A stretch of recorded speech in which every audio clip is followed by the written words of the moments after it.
Graça e paz, meus irmãos.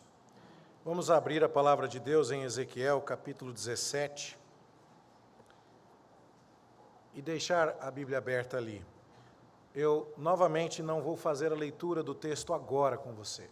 Vou ler depois de ter explicado todo o contexto. E a minha esperança é, como nós temos feito, que quando tivermos entendido tudo o que cerca esta porção da palavra de Deus, será mais fácil compreender qual a mensagem do texto. Então, nós vamos expor o capítulo 17 de Ezequiel, mas vamos fazer novamente uma recapitulação do contexto histórico.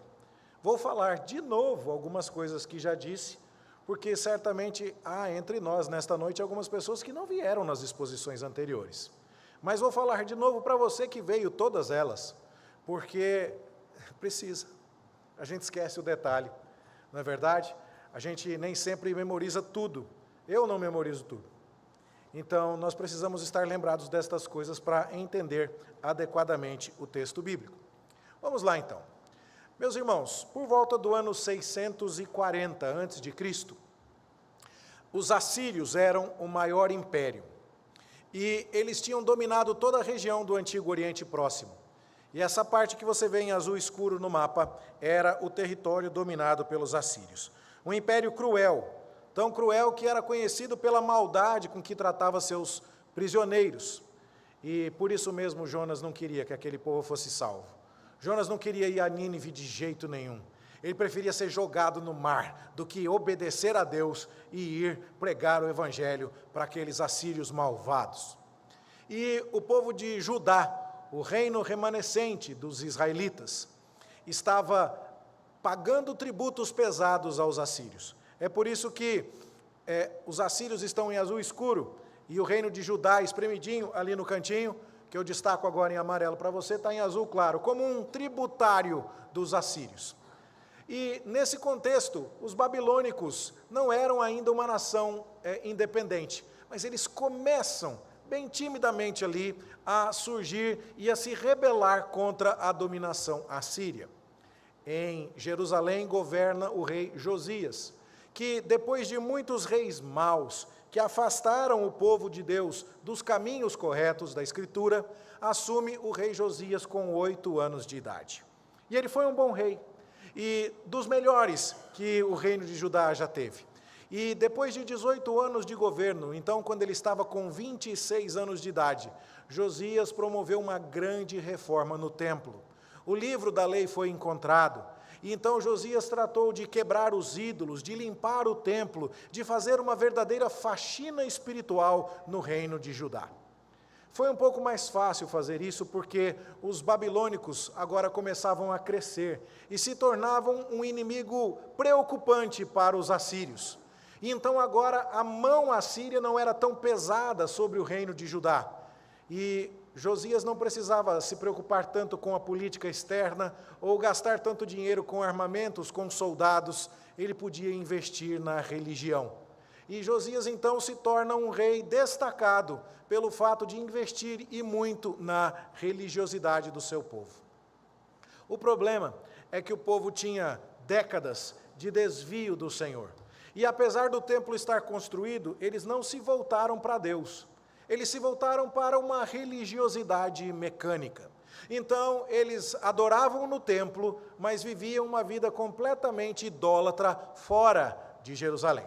Então, o profeta Jeremias, que está em Jerusalém nessa época, começa a dizer: vocês ficam falando aí que estão com o templo do Senhor, mas se vocês não obedecerem a Deus de verdade, isso não vai adiantar nada. Lembram do que aconteceu antes de virmos a Jerusalém com os nossos antepassados, lá na época do profeta Samuel, em Siló? Como os nossos antepassados tentaram usar a arca como uma espécie de amuleto contra os filisteus, e Deus não permitiu que os desobedientes israelitas ganhassem a guerra. A arca foi levada pelos filisteus e o tabernáculo que estava em Siló foi completamente destruído. Pois Deus vai fazer o mesmo aqui com Jerusalém. Não adianta ter o templo, se não há obediência, a cidade toda será destruída. E aí, então, rapidamente, os babilônicos se tornam o reino dominante. Os assírios caem em 612. É claro que o mapa não fica de azul marinho para vinho de uma hora para outra. Esse processo demorou um pouquinho. Começou com a queda de Nínive, em 612 a.C., quando o pai de Nabucodonosor, o rei Nabopolassar, cada nome, né?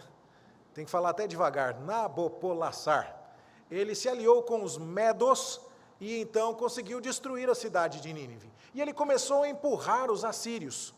E ele então domina primeiramente a cidade de Nínive.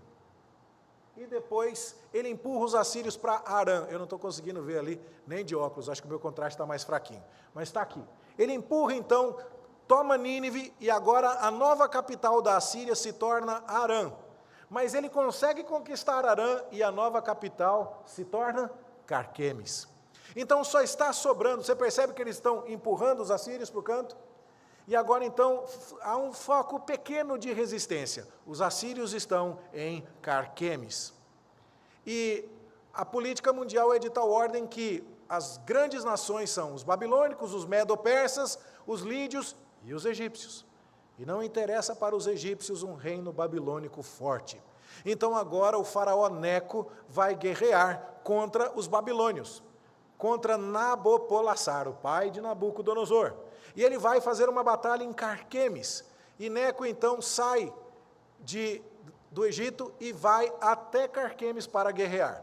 A ideia é que ele se juntaria aos assírios que lá estavam para se oporem juntos aos babilônicos que viriam contra eles.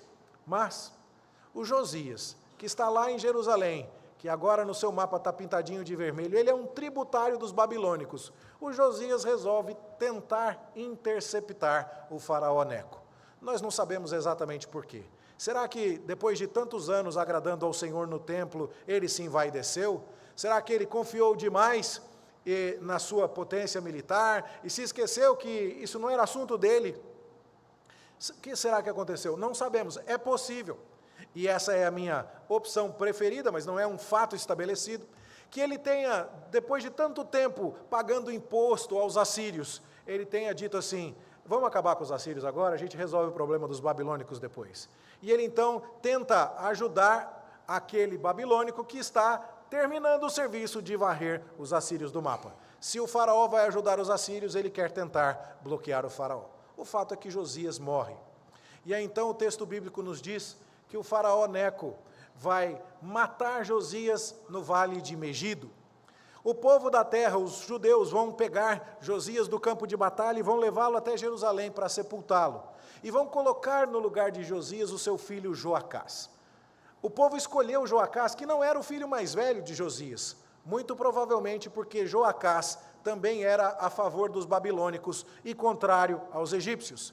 Então o povo da terra escolhe um dos príncipes que ia seguir a política externa do seu falecido pai. O faraó Neco, enquanto isso, foi lá guerrear em Carquemes e batalhou ao lado dos assírios contra os babilônicos, e o ano é 609 a.C. Mas a batalha terminou meio que empatada. Houve grandes baixas dos dois lados, e então não houve um vencedor definido. O faraó Neco volta para o Egito e Nabopolassar volta para a Babilônia. Mas quando o faraó Neco volta para o Egito, ele resolve depor o rei Joacás, que tinha sido colocado como rei em Judá, já que ele era pró-Babilônia. E aí então o que você vê é que Neco vai parar ali em Ribla e vai mandar prender o rei em Jerusalém. E vai colocar outro rei no seu lugar. E vai então estabelecer agora o rei Jeoaquim. Só que o nome dele era Eliaquim. E agora faraó Neco diz, o seu nome é Jeoaquim. Como assim? Os faraós agora escolhem o nome do rei em Jerusalém? Os faraós agora determinam quem reina em Jerusalém? Justamente naquele trono onde, lá em 2 Samuel capítulo 7, Deus disse que haveria sempre um descendente de Davi a se assentar eternamente naquele trono, e agora tem faraó mandando ali? Bom, esse é o prenúncio do fim. E agora então nós tivemos uma rápida sucessão de reis. Josias morre guerreando contra o faraó. Joacás é colocado no trono pelos seus filhos, mas é deposto do trono por Neco. Eliaquim é colocado no trono por Neco, mas o seu nome é mudado para Jeoaquim. E agora então, o que você está vendo é uma rápida sucessão de reis e uma interferência crescente do Egito em Judá. Agora então, isso nos preocupa. Egípcios estão tirando e colocando reis no trono de Davi. Há uma segunda batalha de Carquemes, agora no ano 605. 4 anos depois, a Babilônia se reorganizou, os egípcios se reorganizaram, e agora vem o príncipe herdeiro, não mais o pai, Nabopolassar, e sim o príncipe herdeiro Nabucodonosor, que é um nome muito mais simpático. Você concorda comigo? E aí então vem o príncipe herdeiro Nabucodonosor para a guerra, e dessa vez os babilônicos são vencedores. E quando os babilônicos saem vencedores, os egípcios recuam, encurralados, e agora os babilônicos avançam até Judá. E quando eles, depois de derrotarem os egípcios, chegam em Judá, o que é que eles querem? Eles querem descobrir se o rei vai obedecer a eles ou não.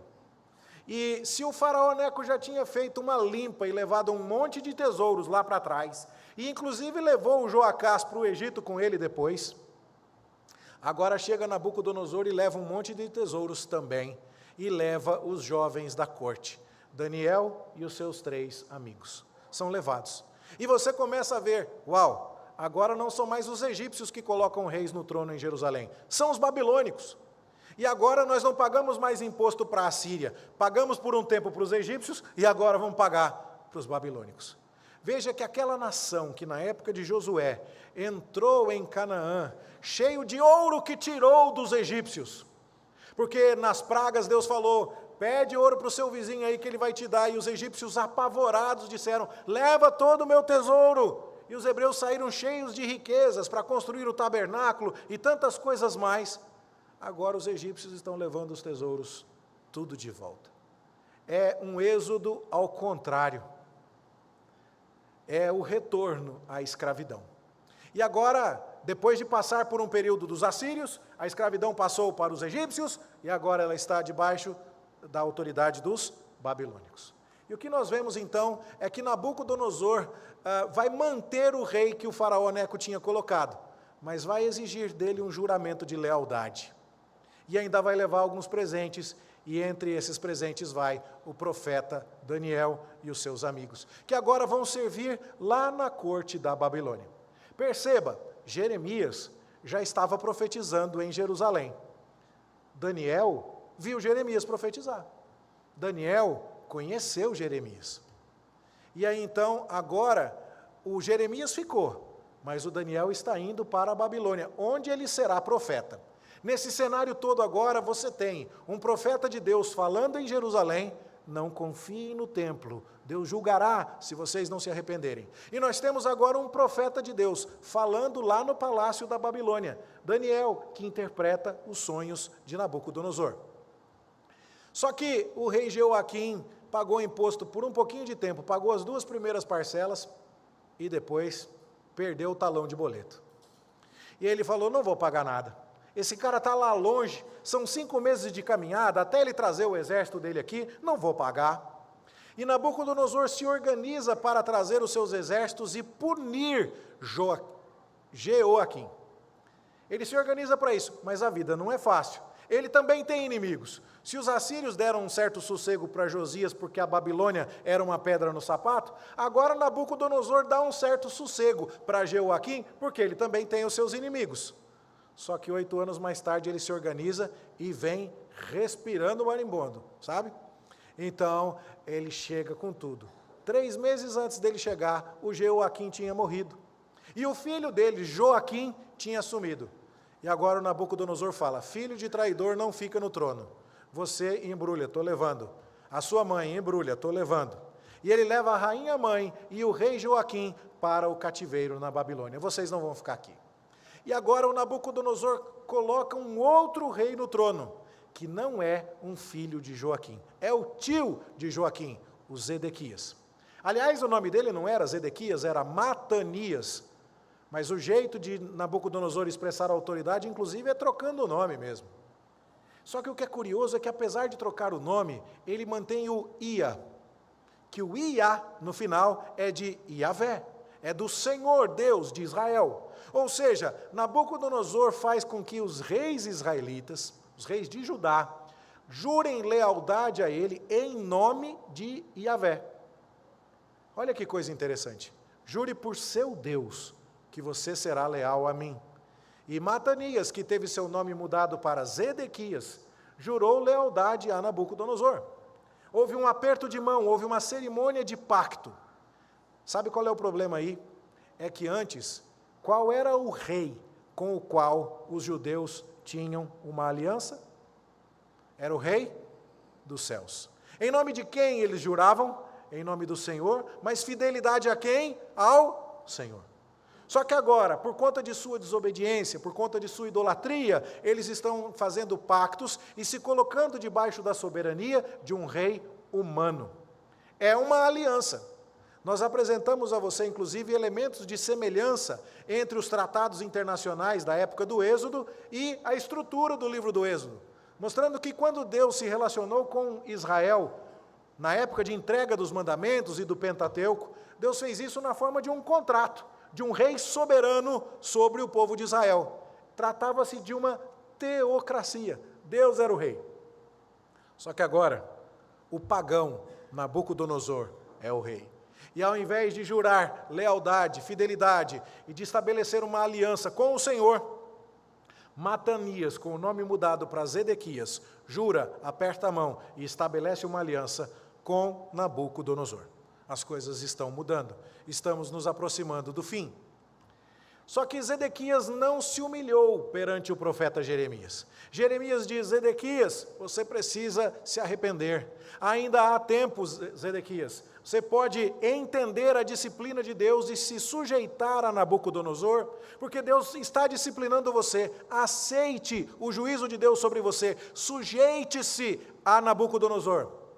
Mas Zedequias se rebelou contra o profeta e também se rebelou contra o seu rei Nabucodonosor. Zedequias está pedindo para apanhar.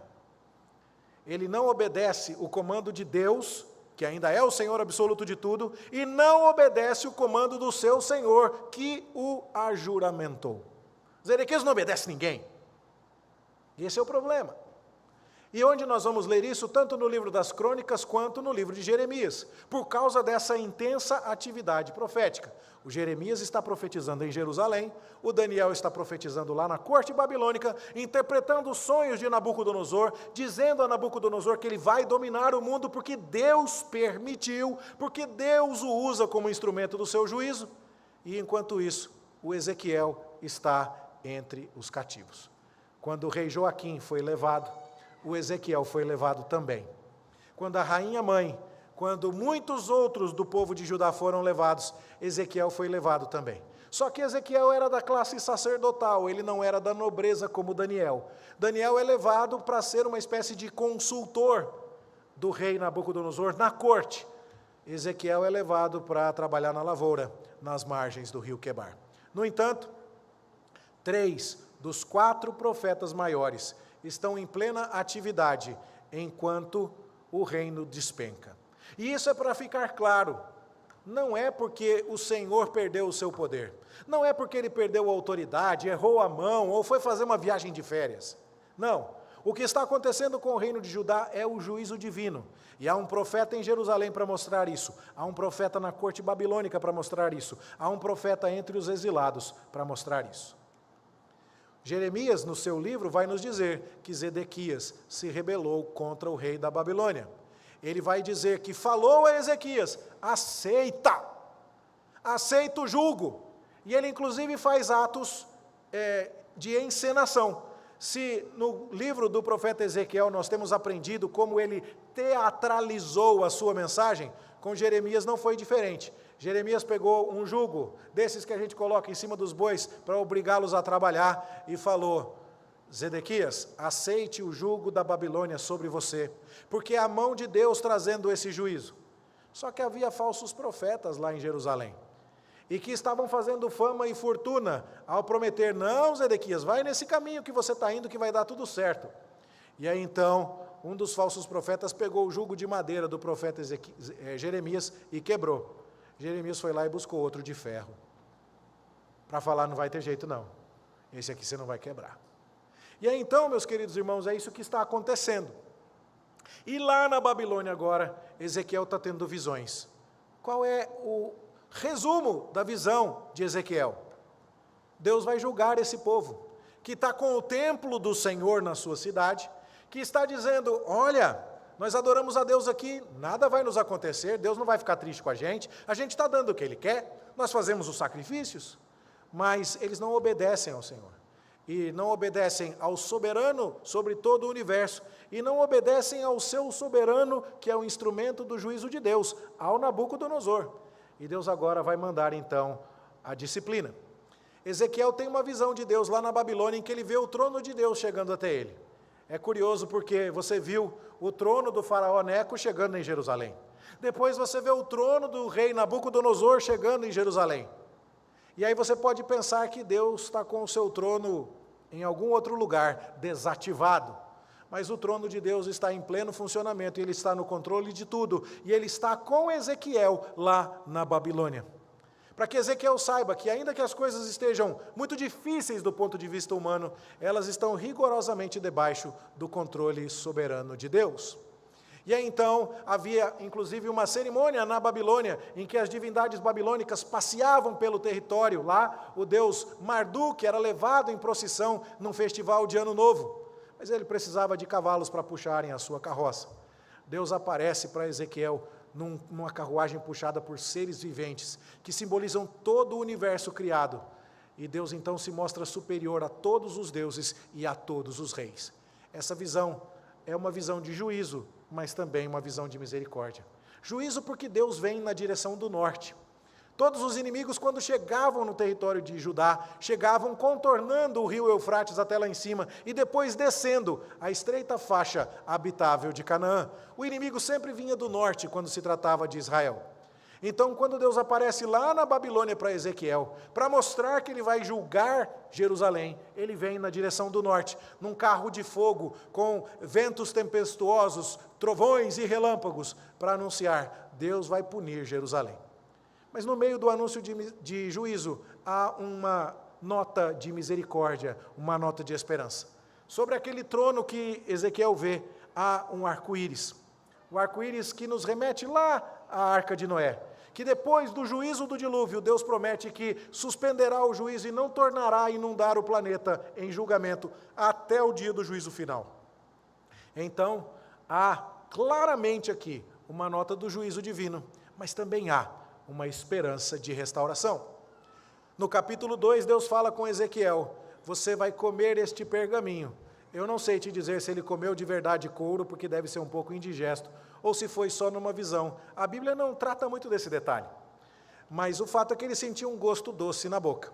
O livro do lado de fora estava escrito, por dentro e por fora, dando uma ideia de que não tem mais como completar o que Deus já determinou e escreveu que vai acontecer. E era um livro que tinha escritas lamentações, suspiros e ais. Só coisa ruim, só juízo. Mas Deus manda Ezequiel comer aquele rolo, e ele come, e aí então ele percebe que o gosto na sua boca era doce como o mel. Apesar de haver o juízo de Deus, apesar de Deus condenar o pecado em Jerusalém, se eles se arrependessem e confiassem em Deus, havia esperança de salvação. No capítulo 3, Deus chama então Ezequiel a ser um atalaia, um mensageiro que adverte a chegada do inimigo. Só que o inimigo desta vez não é Nabucodonosor. O inimigo é o próprio Deus. Veja, lá no Egito, o maior inimigo foi Deus. Na 10ª e última praga, não foi o faraó que matou primogênitos, foi Deus. Mas os israelitas agiam pela fé e estiveram protegidos da ira de Deus, com o sangue do cordeiro em suas portas. Aqui, novamente, o inimigo é Deus. Deus elegeu Israel, mas não vai tolerar o pecado desse povo que abandona a aliança. E aí, então, Ezequiel deve avisar. Se Ezequiel avisar como aquele atalaia que observa a chegada do inimigo e as pessoas se arrependerem, há uma esperança de restauração. Senão, o juízo virá. Mais uma vez, juízo e misericórdia. O capítulo 4 está entre aqueles atos de juízo que nos assombraram. Ele tem que fazer uma maquete, deitar-se do lado dela por 430 dias, comer pão pesado, não um pão que tenha muito peso, mas um pão que foi pesado na balança, Só 230 gramas de pão por dia, isso não enche a barriga de ninguém. Só 500 ml de água por dia, no calor da Babilônia, isso não mata a sede de ninguém. E com isso, Ezequiel ia representar aos olhos do povo o que iria acontecer lá em Jerusalém. É uma ideia de juízo. A cidade será sitiada por Nabucodonosor. Eles vão passar fome, vão morrer de pragas, de peste, consequência do isolamento e da desnutrição. Mas há um toque de esperança. Pequeno, porque o juízo está ficando cada vez maior, mas há uma esperança de misericórdia, porque ao final serão 430 dias de realização desse ato. O mesmo tempo que Israel esteve no Egito como escravo, para depois ser liberto. Dando uma ideia que a servidão, que o cativeiro, que a queda de Judá tem um tempo específico para acabar. Capítulo 5, mais um ato de juízo tremendo. Ezequiel tem que pegar uma espada, que é uma arma de guerra, não um instrumento para higiene pessoal. E ele tem que, com a espada, raspar a barba e os cabelos, algo que é considerado humilhante na cultura judaica. E ele então pega todos os cabelos e os fios da sua barba e novamente pesa, e reparte em 4 tantos. Um tanto ele queima dentro da maquete, para dar a ideia do que vai acontecer com quem estiver em Jerusalém, quando Nabucodonosor destruir a cidade. Outro tanto ele pica com a espada, é o que vai acontecer com quem tentar fugir. Outro tanto ele joga para o vento, é o que vai acontecer com muitos que serão espalhados entre as nações. E um pedacinho de nada ele guarda na cinta, dando a ideia de que Deus vai preservar um pouquinho daqueles que são do seu povo, e ainda então haverá continuidade para o povo do Senhor. Deus ainda anuncia outros julgamentos, contra as montanhas de Judá, onde há altares aos ídolos, contra a própria cidade de Jerusalém, que vai passar tanto aperto, que a prata deixará de ter valor. Você vai ter dinheiro e não vai ter o que comprar. Você vai querer trocar toda a sua prata por comida, e ninguém vai querer te vender. E aí no capítulo 8, que vimos semana passada, Deus chama Ezequiel em visão e o leva até Jerusalém. E o que ele percebe é que o templo está repleto de idolatria. Aqui a gente tem uma orientação do templo no espaço. E ao norte do templo havia uma imagem que causava ciúmes em Deus. Deus diz que não é para termos outros deuses diante dele, porque ele é um Deus zeloso. Ele não compartilha a adoração. Ele não aceita que adoremos a ele e a outros deuses. Mas o templo tinha uma imagem que causava esse zelo, esse ciúme em Deus ali. No átrio do templo havia também um portão, uma parede que havia um espaço para algumas salas ali. E Ezequiel vê que, abrindo-se uma porta, havia 70 anciãos queimando incenso a imagens abomináveis que estavam desenhadas na parede.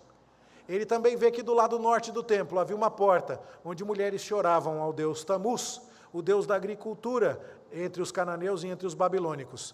E ele vê que os sacerdotes estão na frente do templo, de costas viradas para o Santo dos Santos, adorando ao sol e voltando as costas para Deus. Ou seja, algumas pessoas têm uma imagem dos ciúmes na porta norte. Os anciãos estão na porta do átrio adorando a répteis. As mulheres estão ali naquele outro portão adorando a Tamuz. E os sacerdotes estão entre o altar e a porta de costas para Deus. O templo está completamente contaminado, ninguém mais está adorando a Deus. Deus tem toda a razão de destruir Jerusalém, e é isso que ele vai fazer. No capítulo 9 a gente vê que Ezequiel enxerga em sua visão 6 homens que estão vindo com armas destruidoras para destruir Jerusalém. Antes da destruição, porém, Deus manda que seja marcado na testa aquele que temesse pela cidade, aquele que amasse a Deus e não concordasse com a idolatria. E como aconteceu na Páscoa no Egito, aqueles que confiaram em Deus e marcaram suas casas com o sangue do Cordeiro foram poupados. Aqueles que confiassem no Senhor haveriam de ser poupados da destruição da cidade. Mas o problema é que Deus agora está abandonando a cidade. E no capítulo 10 a gente vê que aquela carruagem na qual Deus visitou Ezequiel no primeiro capítulo, vem até o templo. E agora, na sequência do capítulo 9, 10 e 11, o que acontece é o movimento de Deus indo embora. No capítulo 9, verso 3, a nuvem da glória de Deus está em cima da arca da aliança. Já no capítulo 10, verso 4, Deus foi até a porta do santo lugar. No capítulo 10, verso 18, Deus sobe na carruagem que está estacionada na porta do templo. No capítulo 10, verso 19, a carruagem se move para a entrada do templo. E no capítulo 11, no verso 21, 3. Deus então está do outro lado do vale de Cedron, em cima do Monte das Oliveiras. Ele está indo embora em direção a Canaã. Eu fiz aqui uma maquetezinha do templo, porque não achei uma figura que servisse, mas você dá para entender que ali está o templo, né? Então, ali você tem o Vale do Cedron, e aqui você tem o Monte das Oliveiras. E a nuvem de glória de Deus literalmente atravessou o Vale do Cedron e foi para o outro lado. Da montanha daqui, com o vale no meio, Deus está olhando a destruição que vai acontecer lá no Monte Moriá. O templo, a cidade de Jerusalém, serão completamente consumidos. Esse é o tom da mensagem de Ezequiel. O tom que tem mostrado a alguns de vocês, e eu tenho ficado feliz em ouvir, que tem dito assim: pastor, eu começo a entender qual é o valor do sacrifício de Jesus, porque eu estou percebendo que eu sou aquele pecador do povo descrito em Ezequiel. Eu percebo que eu mereço a mesma ira santa e justa que Deus derramou sobre aquelas pessoas, porque eu sou idólatra, eu quebro aliança, eu mereço condenação. E para ter maior apreço ao que Cristo fez por mim, eu tenho que ter maior consciência do que eu fiz contra Deus e do tamanho do perdão que eu preciso. Mas sabe o que aconteceu com as pessoas que estavam em Jerusalém? Elas não perceberam isso. E o capítulo 11 de Ezequiel não percebe. A nuvem de Deus está deixando Jerusalém, passando para o Monte das Oliveiras. Deus está indo para a Babilônia. Deus não vai ficar mais em Jerusalém, Ele vai embora. Ele vai cuidar daqueles que são remanescentes lá no cativeiro e vão se arrepender. Mas o povo não entendeu. E eles dizem que são a carne na panela. É como se eles dissessem assim: quem não prestava aqui, Deus levou para o cativeiro. Agora só ficou nós que somos gente boa. Nós é que somos a carne na panela. Ao invés de dizerem assim: pera, é o faraó que pôs o rei, depois o Nabucodonosor que pôs o rei, e nós estamos pagando tributos para aqueles que nós despojamos antes. E agora estamos próximos de um novo êxodo, precisamos nos arrepender. Eles dizem assim: agora Deus já fez uma faxina aqui, agora é que está ficando bom. E a impiedade dos que ali ficaram era tamanha que, além da idolatria no templo, eles diziam: esse pessoal que foi embora deixou casa mobiliada, Airbnb na faixa agora. Nós não vamos precisar comprar casas para nós, construir casas para nós, melhorou a nossa vida. O êxodo desse pessoal, o cativeiro do Daniel, do Ezequiel e de tantos outros, foi ótimo, foi uma bênção. Porque eles só enxergavam isso de uma perspectiva econômica. Agora tem mais casa para morar, agora tem menos gente para competir no mercado de trabalho. E eles não se arrependeram. E ao invés de enxergar as leis que Deus tinha dado em Levítico, por exemplo, ou em Rute, de que quando um imóvel ficava desocupado, devia ser dado à descendência, quando não havia ninguém para cuidar dele, tinha que vir um resgatador da família, como foi o caso de Boaz. Não, eles tomaram posse das casas que tinham lá, e ainda acumularam a idolatria, a sua impiedade. Não reconheceram o juízo de Deus de maneira nenhuma, e ainda estavam tirando proveito disso. E aí você diz: não, tem que acabar com isso. Tem que acabar com isso. E é nessa hora que Deus então dá a visão que nós lemos do capítulo 12. Que Deus diz assim: Ezequiel, agora você vai fazer mais um teatro aqui para esse povo ver. Você vai pegar a trouxa que eu digo é a trouxa de roupa, tá? A esposa é daqui para pouco, tá bom? Coitada da esposa do Ezequiel. Você vai pegar a trouxa de roupa e vai colocar nas costas. E você vai abrir um buraco na parede da sua casa, para você sair de casa. Não saia pela porta. Abre um buraco na parede e sai com a trouxa nas costas e com os olhos vendados. E a pergunta é: por que Deus ia pedir para Ezequiel fazer isso? E quando te perguntarem: Ezequiel, o que você está fazendo? Por que você não saiu pela porta? Por que você saiu com essa trouxa de roupa nas costas e de olhos vendados? Você vai explicar para eles: é porque eu sou um sinal. O que eu estou fazendo aqui refere-se ao que Deus vai fazer com o rei lá em Jerusalém, com os Zedequias.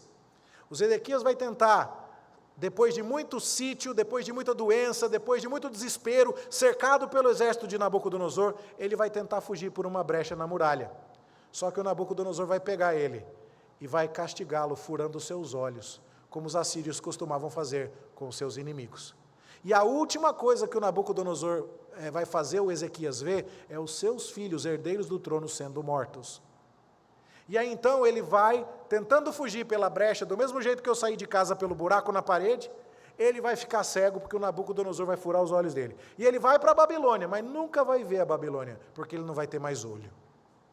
E é isso que vai acontecer com ele. E então Ezequiel começa a mostrar como Deus vai julgar aquele povo. E não adianta mais pedir. E não adianta mais reclamar. E o ápice disso acontece no capítulo 24. Não dá tempo, meus irmãos, de expor todos os capítulos de Ezequiel, então estou selecionando capítulos que mostram a dureza da mensagem e que nos ajudam a entender a estrutura básica do livro. E eu já vou pular do 17 para depois do capítulo 24, semana que vem. Mas no capítulo 24 é o ápice do julgamento. E Deus diz assim: Ezequiel, você vai ser um sinal para o povo. E agora sabe o que vai acontecer? Você vai ficar de luto e não vai poder expressar o seu luto. E como você leu no texto, na liturgia, ele ouviu isso de Deus de manhã, e quando foi de tarde, a esposa dele morreu. E ele não pôde fazer os atos de luto que a sua cultura requeria. Por exemplo, era desgrenhar os cabelos, colocar roupa de pano de saco, colocar cinza sobre a sua cabeça, era comer o pão que as pessoas mandavam para ele se consolar, cobrir o rosto, cobrir o bigode. Ele não podia fazer nada disso. E por quê? Porque aquilo era uma metáfora. Ezequiel, eu tenho toda a razão em destruir Jerusalém, e eu não quero que ninguém reclame. Porque eu estou destruindo uma cidade idólatra, eu estou destruindo uma cidade cheia de violência, eu estou destruindo pessoas que, depois de eu ter levado Daniel e Ezequiel e ter trocado o rei, e agora ter um rei que serve a Nabucodonosor e não entendeu esse pacto, e ele desobedece até mesmo o pacto que estabeleceu com Nabucodonosor, eles ainda acham que são a carne na panela? Eles vão perder todos os privilégios e vão ter que entender que o meu juízo é justo, não é para reclamar. E aí então, no dia que isso acontece, Ezequiel recebe uma visita de alguém, quando é dito: pronto, o templo foi derrubado, Jerusalém caiu, não existe mais. E é a partir desse dia que Deus começa a fazer proclamações de restauração. Então, se você andou achando pesado, sabe aquele sermão que você vai embora e falando assim: vou ter que levar um tempo aqui para absorver, porque hoje a paulada foi muito dura. Até o capítulo 24 é isso que acontece. A partir do capítulo 24 começam as profecias de restauração. Mas o ápice da coisa foi ver que Ezequiel perdeu a sua própria esposa e não pôde sequer lamentar e exercer um luto adequado. Bom, dentro do contexto do juízo, o capítulo 17 se destaca. Há uma parábola aqui. E nessa parábola, Deus vai falar sobre o que vai acontecer com Jerusalém. O que vai acontecer com o rei? A gente já tem alguma pista. A gente já viu que o Ezequiel saiu de casa com a mochila nas costas, pelo um buraco na parede e com os olhos vendados. A gente já sabe mais ou menos o que vai acontecer. Mas, e depois disso? Existe restauração? Depois disso, existe misericórdia? E agora então eu quero ler com você o capítulo 17. Porém, eu preciso que você saiba duas coisas antes. Primeiro, o que é um pé de uva? Uma videira. Um pé de uva é aí, ó. Esse aí é um dos maiores pés de uva do Brasil. Tem mais de 100 anos de idade. E é porque ele tem mais de 100 anos de idade que ele é tão grandão assim, do tamanho de uma pessoa. Levou 100 anos para ficar desse tamanho. Então você tem ideia que o pé de uva não cresce muito? Agora, olha os outros pés de uva aqui do lado. Você faria uma casa com a madeira desse pé de uva? Você já pegou algum galho de videira na mão? Sabe aquela madeira meio podre que esfarela? Quebra fácil? É assim. É uma madeira ruim, não serve para nada. A madeira, a uva é maravilhosa, mas a madeira da videira não serve para nada. Esse é o pé de uva, videira, guarde a imagem. Por outro lado, esse aqui é o cedro do Líbano. Essa árvore aí, você acha que é razoável? Ela é grande? Quem sabe assim você tem um pouco mais de perspectiva do tamanho dela. Vem do Líbano, e olha a bandeira do Líbano. O que é que tem no centro da bandeira do Líbano? O cedro. A árvore com vários metros de altura, 40 metros de altura, é o tamanho que o cedro costuma atingir. Uma árvore enorme, madeira de excelente qualidade, que foi usada para construir o templo de Salomão, o palácio de Salomão. E aí então, você tem que entender, a videira e o cedro para agora entender o capítulo 17 de Ezequiel. Deixa eu tomar uma água que agora eu vou começar o sermão. Vamos lá. Veio a mim a palavra do Senhor, dizendo: Filho do homem, propõe um enigma e usa de uma parábola para com a casa de Israel. Parábola e enigma são duas coisas diferentes. A parábola compara uma coisa com a outra. Não é à toa que a antena parabólica tem aquela forma, né? Lembra das equações do segundo grau, lá na 7ª série? Deu até um... Queria esquecer isso, tudo bem, eu entendo. Mas a antena parabólica, você lembra, né? Ela é assim. Porque o que está do lado de cá, você compara com o lado de lá. Então você compara a alegria que o pastor teve quando achou a ovelha perdida com a alegria que Deus tem quando busca e resgata um pecador. Você põe uma coisa do lado da outra. Parábola é para comparar. E enigma? Enigma é para adivinhar. É para esconder. E aí então, o que Deus vai falar com Ezequiel aqui é tanto uma parábola quanto um enigma. E aí então, fala com eles assim. E eu já vou falando e explicando, tá bom? Assim diz o Senhor Deus: uma grande águia, de grandes asas, de plumagem comprida, farta de penas de várias cores. Eu já vou dar a colinha aqui. Deus está falando de Nabucodonosor. Ele veio ao Líbano, mas o Líbano aqui é um enigma, é uma charada, está se referindo a Jerusalém. Ou seja, Nabucodonosor, águia colorida, veio até Jerusalém e levou a ponta de um cedro. Aí você entende por que chamou de Líbano, né? Porque o cedro é a árvore que tem no Líbano. Então, o Nabucodonosor veio até Jerusalém e levou um rei. Esse rei, que é o Joaquim, está sendo chamado de ponta de cedro. E por isso Jerusalém está sendo chamada de Líbano. E o Nabucodonosor arrancou a ponta mais alta dos seus ramos e a levou para uma terra de negociantes. Arrancar a ponta mais alta do cedro é pegar o rei Joaquim e falar: vem cá, vou levar você. E levou para onde?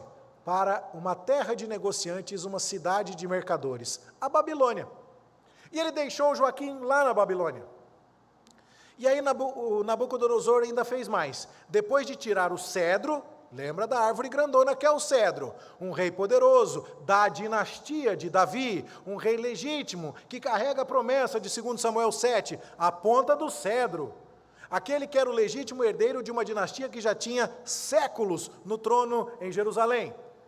Depois de levar a ponta do cedro embora, a grande águia Nabucodonosor tomou uma muda da terra, que é o Zedequias. O Zedequias é o tio do Joaquim, mas não é o herdeiro do trono. Então, Nabucodonosor toma uma muda da terra e a planta num campo fértil. Tomou-a e pôs junto às muitas águas como salgueiro. Ela cresceu e se tornou videira. Videira, você viu que não tem uma madeira comparável ao cedro. Videira não é uma coisa tão poderosa quanto o cedro. Ou seja, a glória anterior do reino de Judá, a glória de Joaquim como herdeiro da casa de Davi, mesmo depois de toda aquela história do faraó Neco, ele ainda era um descendente legítimo. Mas a ponta do cedro foi embora. Agora não estamos falando mais de cedro, agora nós estamos falando de videira. Tudo bem que existe uma menção à videira em Gênesis 49, quando Jacó abençoa os seus filhos e fala de Judá, que ele vai beber do vinho excelente e tudo mais. Mas videira é videira, gente. Cedro é cedro. São duas coisas diferentes. E aí então, o Nabucodonosor é uma águia que fez um monte de coisa. Tirou o cedro, plantou a videira, e colocou essa videira num campo fértil, ou seja, não foi cruel com a videira. Ele pôs a videira junto de muitas águas, ou seja, espremeu, mas não matou a videira. Então você percebe isso. E a videira cresceu, ou seja, dava para o reino de Judá permanecer existindo, não mais como cedro, mas como videira, se não desagradasse e não provocasse a grande águia de penas coloridas. E aí, então, essa videira se tornou larga e de pouca altura. Qual é a ideia? Não era uma videira, assim, das mais lindas, mas estava indo. E aí, então, virando para a águia os seus ramos, que quer dizer o quê? Águia, obrigado, você me plantou aqui, me deu água, tudo bem, estamos juntos. No começo, ele Estava pagando os impostos para o Nabucodonosor. Ele estava cumprindo a aliança que ele fez com o Nabucodonosor. Ele se sujeitava à Babilônia. Por quê? Porque as raízes da videira estavam debaixo da águia. E assim se tornou em videira e produzia ramos e lançava renovos. Só que aí então houve uma outra grande águia, de grandes asas e de muitas penas. Mas não eram penas coloridas igual a outra. A outra águia era um pouquinho maior. A outra águia era a águia Turbo 1.0 Flex. Essa aqui já era uma águia mais básica, né? E essa águia aqui tem suas penas, mas não são coloridas. É o Egito. E eis que a videira lançou para ela as suas raízes. Enquanto Zedequias era escravo da Babilônia, ele começou a flertar com o Egito. E qual era a ideia? Faraó, não tem uns cavalos aí para emprestar aí? Estou querendo pular uns boletos aqui das prestações para Nabucodonosor, e se ele vier, você me ajuda? Então, Zedequias se rebela contra a Babilônia usando o Egito. Se rebela contra a grande águia de penas coloridas, usando outra grande águia, mas que não é tão grande assim. O problema é que ele é só uma videira, é um reino frágil. O cedro já foi quebrado, a grande águia já levou a ponta do cedro lá para a Babilônia. E aí então a videira lançou para outra águia, o Egito, as suas raízes, estendeu para elas os seus ramos, desde a cova do seu plantio para que a regasse. Quem já tinha regado a videira era o Nabucodonosor, mas agora, recusando Nabucodonosor, recusando a Babilônia, o Zedequias está pedindo ajuda e apoio para o Egito. Em boa terra, à borda de muitas águas, ela estava plantada para produzir ramos e dar frutos e ser uma excelente videira, mas foi uma traidora.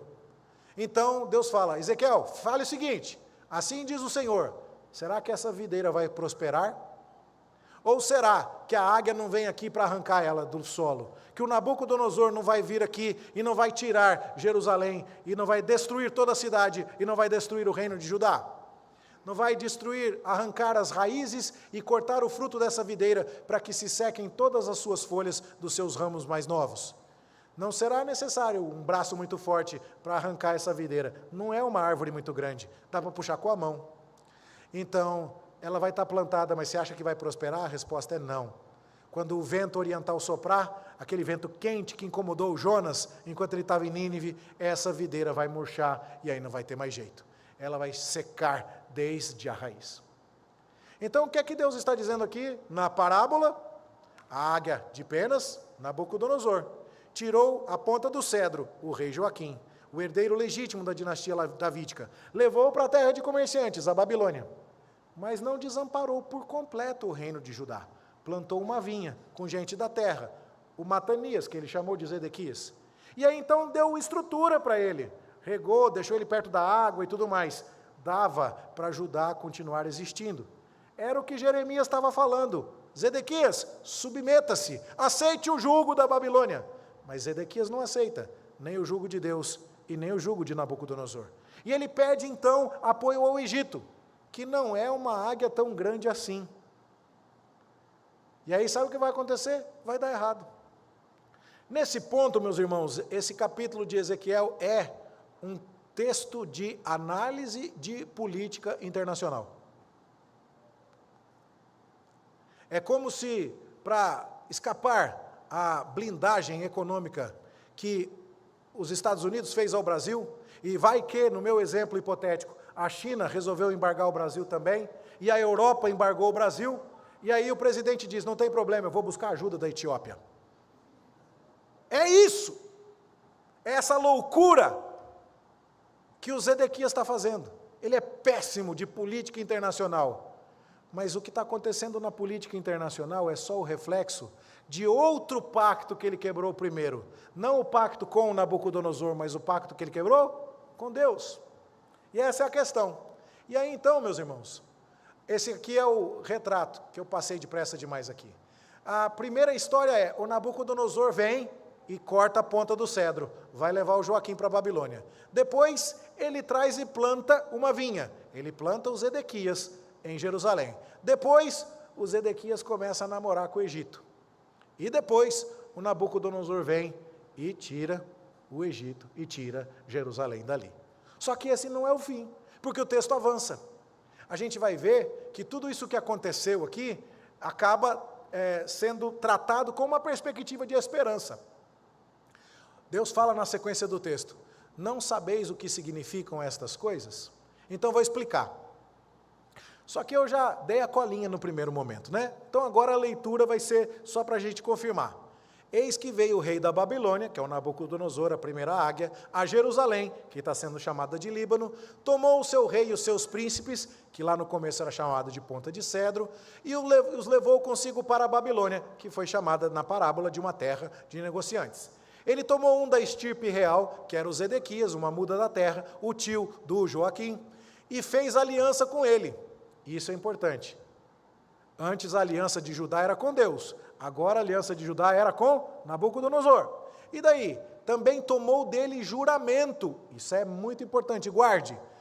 Zedequias, você jura por Iavé, que será fiel a Nabucodonosor e pagará os seus impostos? Juro. E aí então Deus está olhando isso e dizendo: está errado, você devia estar fiel a mim, mas se tomou o meu nome em juramento, vai ter que cumprir o seu juramento. Porque descumprir esse juramento agora é um ato adicional de rebeldia contra mim, porque você não me honra. E aí então, o Nabucodonosor leva os poderosos da terra, o Daniel, os amigos dele, depois o Ezequiel e os tesouros, para que a terra fique humilhada e não se levantasse. Por isso que a videira era uma videira de pouca altura. Mas guardando a aliança, o Zedequias poderia aguentar. Mas o Zedequias se rebelou contra o rei da Babilônia e enviou os seus mensageiros, ou seja, lançou as suas raízes ao Egito, que era a outra águia, para que o Egito lhe mandasse cavalos e muita gente. Será que isso vai dar certo? Vai prosperar? Ele vai violar a aliança com Deus e com Nabucodonosor e vai escapar? E a resposta de Deus é: tão certo como eu vivo, diz o Senhor, no lugar em que habita o rei que o fez reinar, no lugar onde o Nabucodonosor, que pôs ele no trono, mora, lá ele vai ficar. No lugar que o rei que o fez reinar aqui, e que o fez jurar um juramento que ele desprezou, e que fez com ele uma aliança que ele violou, sim, junto dele, lá no meio da Babilônia, o Zedequias será morto. O faraó, nem com grande exército, nem com numerosa companhia, o ajudará na guerra, levantando tranqueiras e edificando baluartes para destruir muitas vidas. Por quê? Porque o Zedequias desprezou o juramento, violando a aliança feita com aperto de mão, e praticou estas coisas, então não vai escapar. Mas tem um enigma na história, não tem? A parábola, espero que tenha dado para entender. Se não, você assiste lá no YouTube de novo, até entrar. Mas há tem um enigma. Tem um enigma escondido no meio da parábola.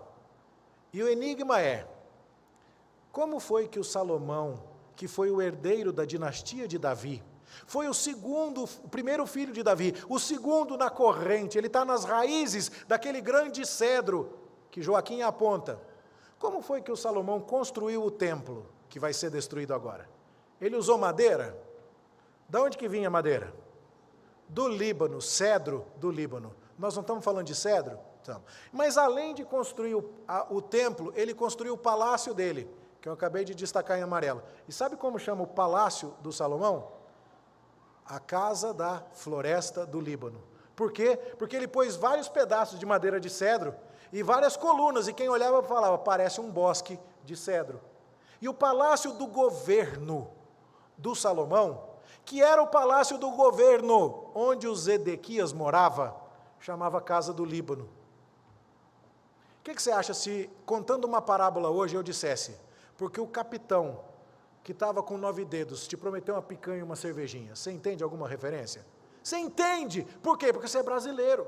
Agora, quando alguém falasse lá sobre cedro do Líbano, era como falar de Palácio da Alvorada, era como falar de Esplanada dos Ministérios, eram coisas que todo mundo entendia. E tem um enigma envolvido aí. Qual é o enigma? O Líbano não é, aqui está o Palácio do Salomão, lá em cima na maquete está o templo, e embaixo está o Palácio do Governo do Salomão, o Palácio da Floresta do Líbano. Então o Líbano, neste enigma, não é apenas o lar de todas as madeiras de cedro, mas também é o lar do rei davídico. E arrancar então, chamar Jerusalém de Líbano é apropriado, por quê? Porque o palácio chama Líbano. E falar que arrancou um cedro, tirar o rei. Faz sentido? É isso que está acontecendo. Então o leitor perspicaz do texto ia dizer: quem foi que plantou o cedro no Líbano? Quem foi que colocou Salomão como rei ali e plantou o cedro do Líbano? Foi Deus. Então, quando Nabucodonosor vem tirar o cedro do Líbano e levar para a Babilônia para deixar por lá, a gente tem que lembrar que tempos antes, alguém trouxe o cedro do Egito para plantar em Jerusalém. Alguém tirou da escravidão o povo de Israel e plantou no território de Canaã. Que quem plantou o Líbano em Jerusalém foi Deus. E a pergunta é: você acha que o que Deus planta, o Nabucodonosor arranca? Claro que não. Então tem um enigma aí. E qual é a ideia então? Existe uma analogia fundamental aqui entre a rebelião de Ezequias contra o seu senhor humano da aliança, que é o Nabucodonosor, e a rebelião de todo o povo de Israel contra o Senhor supremo da aliança, que é Jeová, o próprio Deus. Se o abandono dos Ezequias da sua situação relativamente próspera, que o Nabucodonosor o colocou, ou seja, se buscar apoio do Egito era loucura para quem recebeu uma aliança com Nabucodonosor, largar Deus era loucura maior ainda. Então o Zedequias não era só ruim de política internacional, não, ele era ruim de religião, gente. Ele era ruim de entender o lugar dele. E a loucura que ele fazia em abandonar a Deus era maior do que a loucura de abandonar Nabucodonosor. E aqui está o enigma. Deus não está falando assim, simplesmente: Zedequias, mas tu é burro, hein? Devia ter ficado com os babilônicos. Não. A lição aqui é: Zedequias, você é pecador. E você é louco porque você me abandonou. Essa é a ideia. Então, olha como Deus fala na sequência do capítulo 17. Tão certo como eu vivo, o meu juramento que desprezou e a minha aliança que violou. Ué, mas Deus não estava falando sobre a aliança com o Nabucodonosor? E sobre o juramento que o Zedequias fez para o Nabucodonosor? E que ele quebrou o juramento para o Nabucodonosor? E a resposta é não. Porque isso aqui não é só uma parábola, isso aqui também é um enigma. Faz sentido, meus queridos? Então esse é o problema. E agora sabe o que vai acontecer? Eu vou levar o Ezequias para a Babilônia e vou entrar em juízo com ele. Todos os seus fugitivos, as suas tropas cairão à espada e os que restarem serão espalhados pelo vento, igual o Ezequiel já fez lá, cortando os cabelos e a barba e espalhando pelo vento. Ezequiel 5 já mostrou. E aí então vocês vão saber que o Senhor disse: assim diz o Senhor Deus, eu vou tomar a ponta de um cedro e vou plantá-la. Ele está falando de Jesus agora. E do principal dos seus ramos, que é Davi, eu cortarei o renovo mais tenro e o plantarei sobre um monte alto e sublime. No monte alto de Israel eu o plantarei, e ele produzirá ramos e dará frutos, e se fará cedro excelente. Debaixo dele habitarão animais de toda sorte, e à sombra dos seus ramos se aninharão aves de toda espécie. Saberão todas as árvores do campo que eu, o Senhor, abati a árvore alta. Quem foi que cortou a árvore alta? Foi o Nabucodonosor? Não, foi Deus. Quem é que planta cedro, que tira cedro? É Nabucodonosor? Não, é Deus. E o que vai acontecer? Não vai ter mais cedro, porque o Joaquim foi levado embora? Não, por quê? Porque Deus vai plantar um outro cedro, que vai ser uma árvore muito maior e muito mais gloriosa. Esse texto está falando de Jesus Cristo. Percebe? Jesus Cristo que vai cumprir a aliança, que não vai fazer que nem os Zedequias, que jurou e não obedeceu, que prometeu e não cumpriu, que desprezou a vontade de Deus. Não, Jesus é o rei que nós precisamos, porque ele cumpre aquilo que precisa, e com a sua obediência e a sua sabedoria, ele nos abençoa, ao passo que Ezequias, com a sua loucura e com o seu pecado, prejudicou o povo. E aí então, meus queridos, nós começamos a entender isso. O curso que eu fiz 3 semanas atrás ainda me impacta. E o comentário do Dr. Ian Duguid, esse só tem em inglês, ainda não foi traduzido no português, então eu coloquei aqui para você. Eu traduzi um pedaço para você ler aqui comigo. Nós podemos sofrer da mesma miopia cor-de-rosa que o Zedequias sofreu. Em nível social, o Zedequias acreditava que o problema era político. O Zedequias olhava e falava assim: se eu seguir, obedece a Babilônia aqui, mas depois pega do Egito aqui, Babilônia para cá, Egito para lá, eu me equilibro. Deus não tem nada a ver com isso. Mas o problema é que a questão não era política, era uma questão de fé, de aliança com Deus. E às vezes a gente tende a olhar os problemas do nosso mundo com a mesma miopia política. Olha o que ele fala aqui. Se pudéssemos simplesmente expulsar os atuais vagabundos do poder. Ele está falando lá dos Estados Unidos, viu? Ele nem conhece nossos presidentes, nossos deputados, senador, juiz, nada. Ele não conhece ninguém. Ele está falando lá de republicanos e de democratas. Se a gente pudesse expulsar os atuais vagabundos do poder e eleger pessoas que concordassem conosco, o mundo seria instantaneamente um lugar melhor. E a pergunta é, será? É quando a gente começa a esperar do político alguma coisa que a gente tem que esperar de Deus. É quando a gente começa a colocar nossa esperança, se entrar tal partido no poder, se entrar tal candidato, ou se ficar tal partido no poder, ou se ficar tal candidato, daí vai nada. Isso é cabeça de Zedequias. Isso é visão horizontal. Isso é quem está fazendo aliança com Nabucodonosor e não com Yahvé. Está errado. E aí então ele mostra isso, não é? Por isso dedicamos nosso tempo e energia a campanhas políticas, boicotes, outras coisas mais, outros esforços para promover mudanças por meio político. Tome cuidado, porque ele não está falando e eu também não, que a gente não devia se envolver nessas coisas. Devemos trabalhar por mudanças políticas e planejar o futuro. Não é para ser alienado. A resposta não está no outro extremo. Porém, nós podemos estar tão ocupados fazendo coisas boas na esfera política ou em qualquer outra coisa, que vamos perder o único insight realmente necessário. A melhor coisa, nós temos que estar em comunhão com Deus.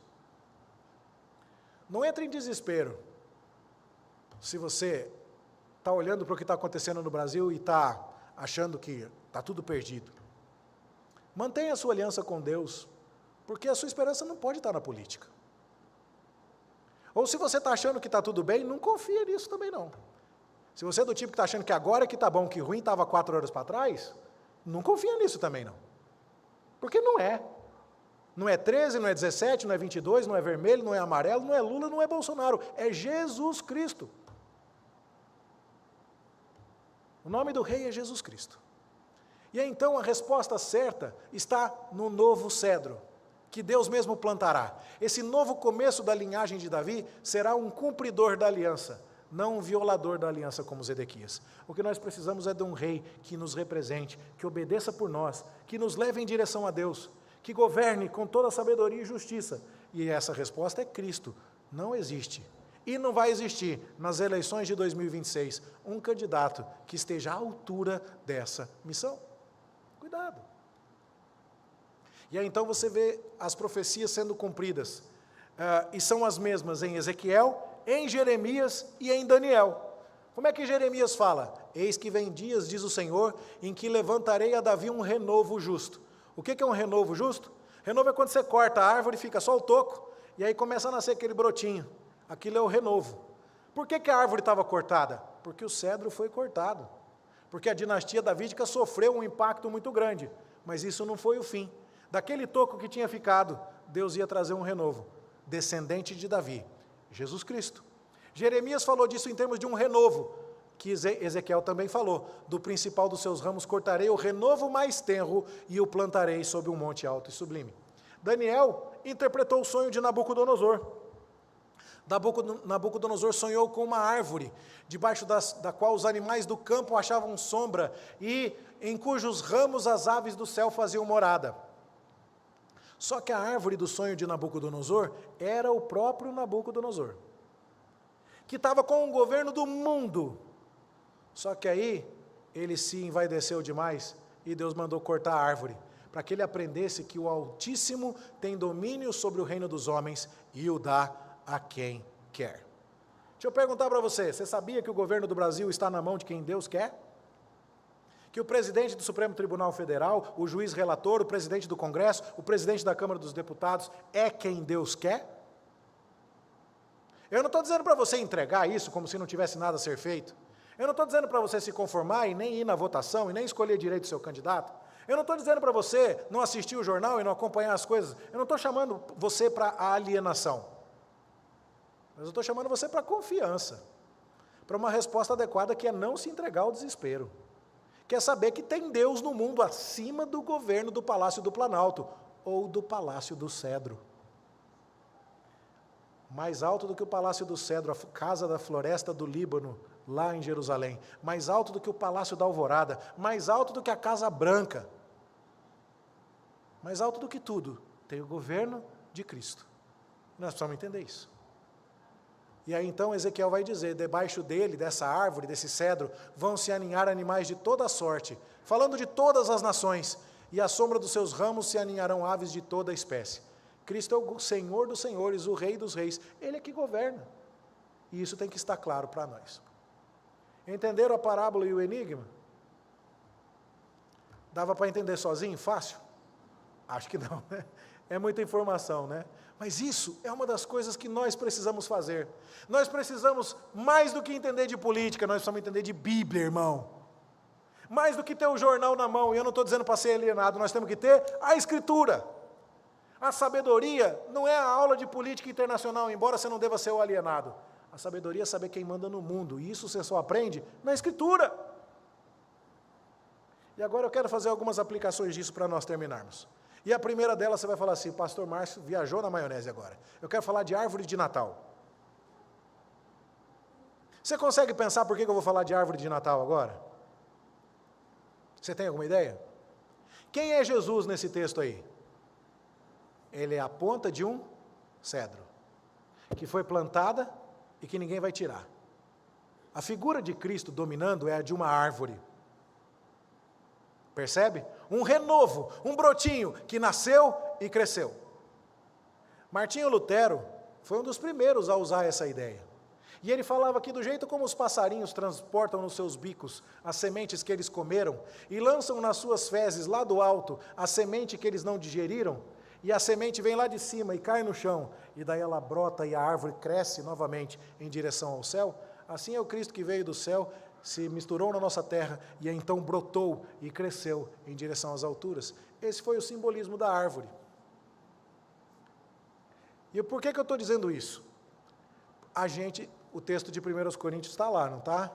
Esse texto está falando a respeito da nossa consideração para com aqueles que pensam diferentemente de nós, para com aqueles que se escandalizam, para com aqueles que não vão comer carne sacrificada aos ídolos. Vai ter pessoas que vão dar graças a Deus e vão falar, o ídolo não é nada, dá aqui essa carne, eu agradeço a Deus e como. Vai ter outros que vão falar, não põe a boca nisso aí de jeito nenhum. Tem que ter respeito, amor e compreensão uns com os outros. E eu compreenderei você se você achar que usar árvore de Natal é pagão. Mas árvore de Natal para mim significa isso.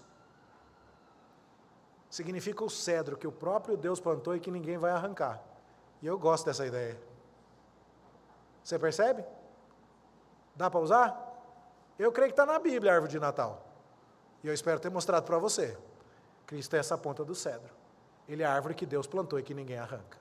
Se significa isso para você, você está em paz, não está criando escândalo, não está criando mal-estar com ninguém, está cumprindo 1 Coríntios, taca-lhe uma árvore de Natal bem bonita na sua casa, tira uma foto e manda para mim, para a gente dar junto um glória a Deus. Entendeu? Próximo assunto. Salvação não está na política. A questão não era se Ezequias sabia se equilibrar entre o Egito e a Babilônia. A questão é se ele sabia se firmar em Deus. Então, ore para que Deus manifeste logo o seu governo sobre o universo. Isso é mais importante do que orar em favor de um partido, de uma cor, de um número, de uma proposta, de uma ideologia. E eu não estou dizendo que existe ideologia perfeita, eu não estou dizendo que uma não pode ser melhor do que a outra, e eu acho que sim, que isso acontece, que há ideologias nocivas, que há propostas que são demoníacas, contrárias aos valores bíblicos, em algumas ideias, isso existe, sem dúvida nenhuma.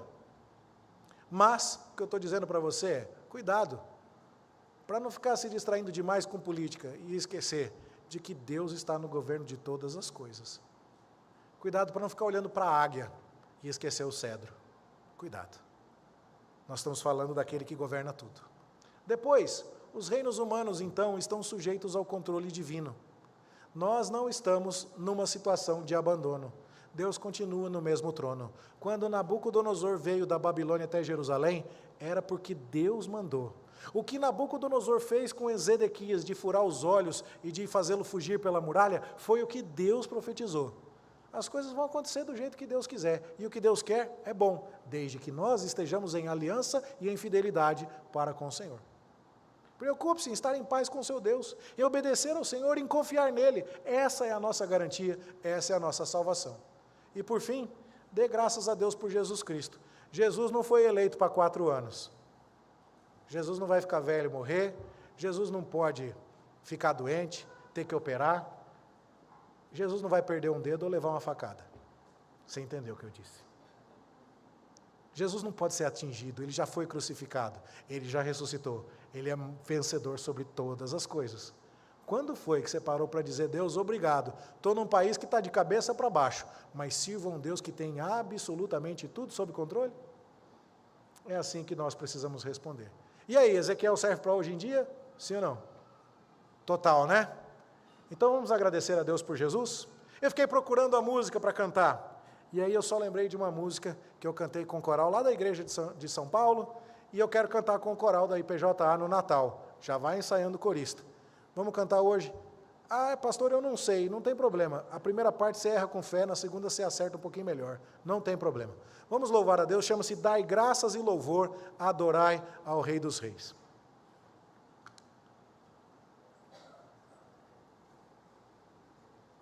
Filha, pega o microfone aqui para mim. É um pouquinho complexa de tocar, então a gente vai usar um playback, mas aí a gente vai cantar junto com ela, tá bom? Vamos ficar de pé? Som. Pode soltar o playback, por favor.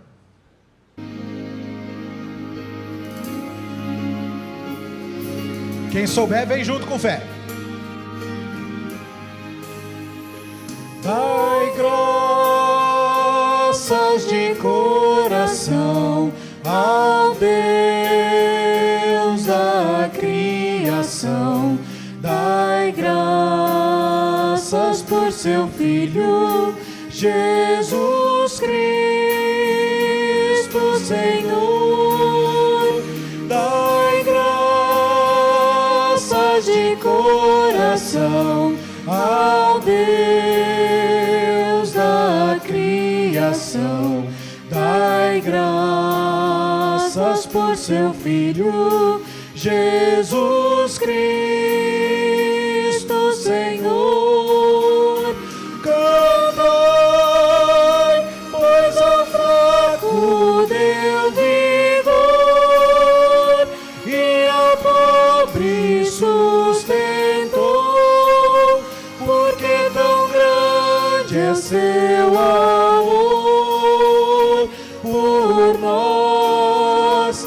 Cantai, pois ao fraco deu vigor e ao pobre sustentou, porque tão grande é seu amor por nós. Cantai ao Senhor,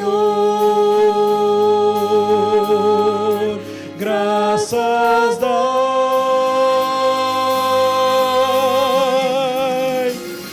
adorai ao Rei, Rei dos Reis, Senhor,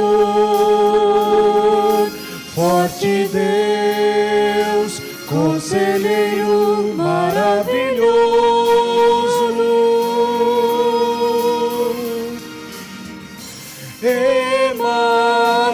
Emanuel, Deus conosco, e reinará, reinará, para sempre reinará. Agora é só repetir. Dá para ir? Adorai ao Rei, Rei dos Reis, Senhor, forte Deus, conselheiro maravilhoso.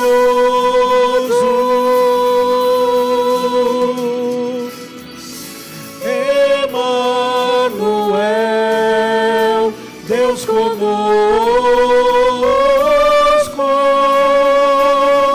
e reinará, reinará para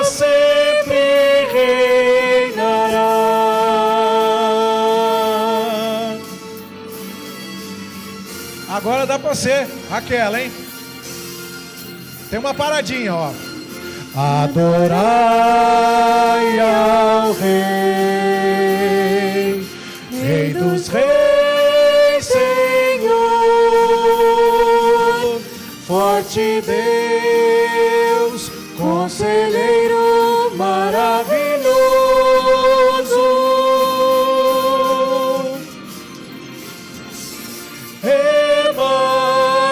Emanuel, Deus conosco. Como ele vai reinar para sempre, repete. E reinará, reinará, reinará, reinará, reinará, reinará, para sempre reinará.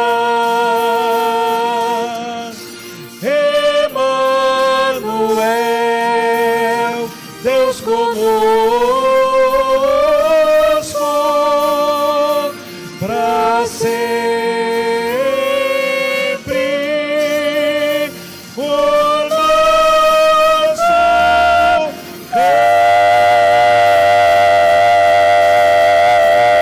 Rei. Amém? No Natal vai ficar mais bonito ainda, se Deus quiser. Vai ensaiando aí. Tá bom?